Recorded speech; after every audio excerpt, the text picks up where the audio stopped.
आज हम उपस्थित हैं सतलोक आश्रम बेतखेड़ी में। यहाँ सुनने में आ रहा है कि तत्वदर्शी संत रामपाल जी महाराज जी को असंख्य लाभ होते हैं। तो एक ये संत रामपाल जी महाराज जी के अनुयायी खड़े हैं। इन्होंने बताया कि जो इनके परिचित हैं उनको बहुत ज़्यादा लाभ हुए हैं संत रामपाल जी महाराज जी से नाम दीक्षा लेने के बाद। नमस्कार सर। नमस्कार जी सत साहेब। क्या आपके नज़रों में कोई ऐसा व्यक्ति है जिसको बहुत ज़्यादा लाभ हुए हों? जी हाँ, बिल्कुल। अभी अभी मैंने बताया था आपको, परमात्मा जस्टिस को लाभ दे सकता है। और मैंने अपना परिचय दिया था, मैं मैनपुरी उत्तर प्रदेश का रहने वाला हूँ। उसी कड़ी को आगे बढ़ाते बता रहा हूँ। हमारे पास में, हमारे पड़ोस में एक सज्जन खड़े हुए हैं। ये अपना परिचय खुद बताएंगे, मैं इनके बारे में क्या बताऊँ। इनको अगर बीमारी है, इनके पेट में सुख या दुख है, अपना खुद बताएंगे। इनके मुखारबिंद से सुनिए, आप खुद बताएंगे। नमस्कार सर।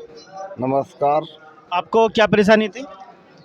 भगत जी, मैं पहले परमात्मा की खोज में पागल हो गए थे, यानी नंगे घूमते थे। परमात्मा को मैंने कहाँ कहाँ नहीं ढूंढा। और मेरा मेंटल हॉस्पिटल यानी आगरा में जो पड़ता है, वहाँ पर इलाज चला।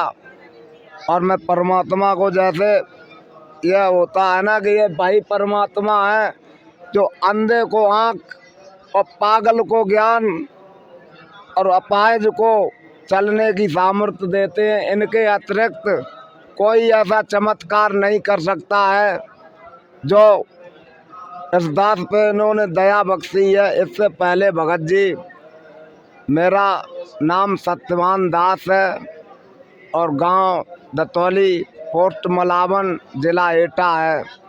तो भगत जी, जैसे मैं परमात्मा की प्राप्ति के लिए, जैसे हमको दिखाई देती थी कोई शक्ति, पहले मैं पूजा करते थे माता काली की, ब्रह्मदेव की, मियाँ ये बताइए सर, आपको क्या क्या लाभ हुए? मुझको काफ़ी लाभ हुए। जैसे मेरे पहले हम ये कटी हुई जीव है, जैसे मैं इन्हीं से प्रश्न करते थे कि सबका मालिक एक कौन है, तो ऊपर से आवाज़ आती थी कि बच्चे, सबका मालिक एक है। तो ये तो सुन लेते थे। तो भगत जी, जैसे हम पहले दिमाग से डिस्टर्ब हो गए थे परमात्मा की खोज करते करते, एक हमारे मलावन में परमहंस दयाल सत्संग मत चल रहा, तो उनके पास गए। तो उन्होंने भी कुछ वो नहीं दिला पाया संतुष्टि। तो वो बोले कि हम गए, तो वो बोले जिंदा दर्शन कराते हैं। तो वो उसका प्रमाण है कि जैसे बोले कि हमने कहीं बता महाराज वो प्रभु कौन है, तो कहीं प्रभु आप ही हो। तो हमने कही प्रभु जब आप हैं तो पूजा किसकी कर रहे हैं, तो कहीं प्रभु आप हो, पूजा मेरी करो। यानी मतलब कि मैंने आपको प्रभु से मिलाया है। तो उन्होंने एक दुआ बताया कि गुरु गोविंद दोनों कड़े काके लागू पाए, बलिहारी गुरु आपने गोविंद दियो मिलाए। तो कहीं मैंने तुमको प्रभु से मिलाया। तो हमने कही चलो ठीक है। तो वो जैसे मलावन में जो है दयाल मत सत्संग वाले परमहंस, तो उनके पास गए। तो वहाँ कुछ नहीं, कोरा बवाल था। तो अंदर गुफा में ले गए। तो उन्होंने कहा कि जब प्रभु हम हैं तो आप गुरु हैं, तो कहे फिर सबका मालिक एक कौन है, तो जब कही आप सब प्रभु हो और हमने प्रभु को मिलाया तो हम सबके मालिक एक हुए। तो यानी वो अपने को लिखते हैं अद्वैत परमहंस, यानी हमारे बराबर दूसरा कोई नहीं। अद्वैत माने एक के बराबर दूसरा कोई नहीं। लेकिन उनका ज्ञान क्या है, वो अपने आगे भी श्री परमहंस दयाल मत सत्संग लिखते हैं। फिर उसके बाद श्री मलावन साहेब लिखते हैं। तो उनका जैसे ये प्रमाण है, उनको इतना भी ज्ञान नहीं कि श्री और साहेब किसके आगे लगता है, श्री और साहेब किसके आगे नहीं लगता है।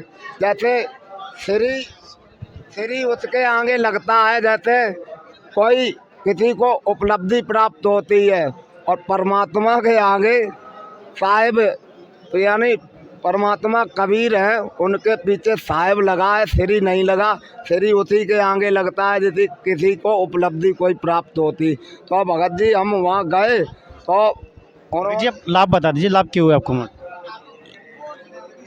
हमने फिर उनको हमने कही जब सबका मालिक एक है, तो उनने कही कि हमने कि भगत जी वो यानी प्रभु बोलते हैं एक दूसरे को, अपने आप को वो उनसे प्रभु बोलेंगे, वो हम प्रभु बोले।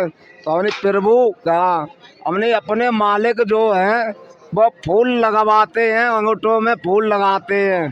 तो हमने कि जो मालिक फूल लगाते हैं, कल तक वो फूल डाली में रहा और आज मालिक ने अपने पैरों में लगा लिया, अंगुलियों में लगाऊ करते पैर के अंगुली।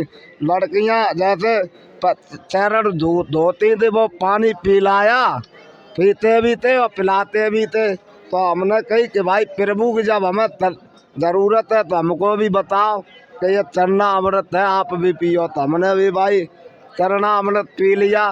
तो यानी वहाँ पर जो है पीने के बाद जो इंसान वो बोलते भाई करता है। तो हमने कही प्रभु हमको तसल्ली नहीं आ रही कि जो फूल था हर के मालिक लगवा रहे हैं चरणों के अंगुलन में, क्या ये फूल हर के मालिक उस डाली में लगा सकते हैं? तो वो प्रभु बोले, पर वो मालिक थे कि वो तो प्रश्न कर रहा। तो उनने कही कि अभी उसको समझा दो, 1-2 दिन के बाद रहेगा, सब समझ जाएगा। तो हमने कही प्रभु कारण क्या है?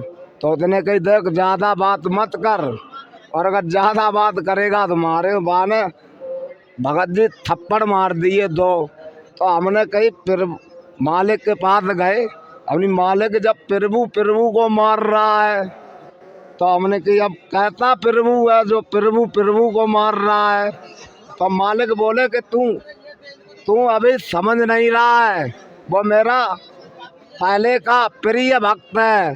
तो मैंने कही मालिक प्रभु प्रभु और मालिक के लिए सबसे प्रिय और प्रिय क्या होता है? मैंने कही सब समान होने चाहिए। तो उसने क्या किया कि तू बात ज़्यादा करता है। तो मेरे को भगत जी गुस्सा आ गया, क्योंकि मैं भी पहले रिद्धि सिद्धियों में थे।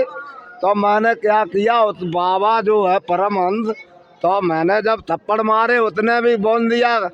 जब हमने तसल्ली के लिए ही तो गए कि भाई कैसा प्रभु प्रभु एक दूसरे को थप्पड़ मार रहा, हमने बात पूछी।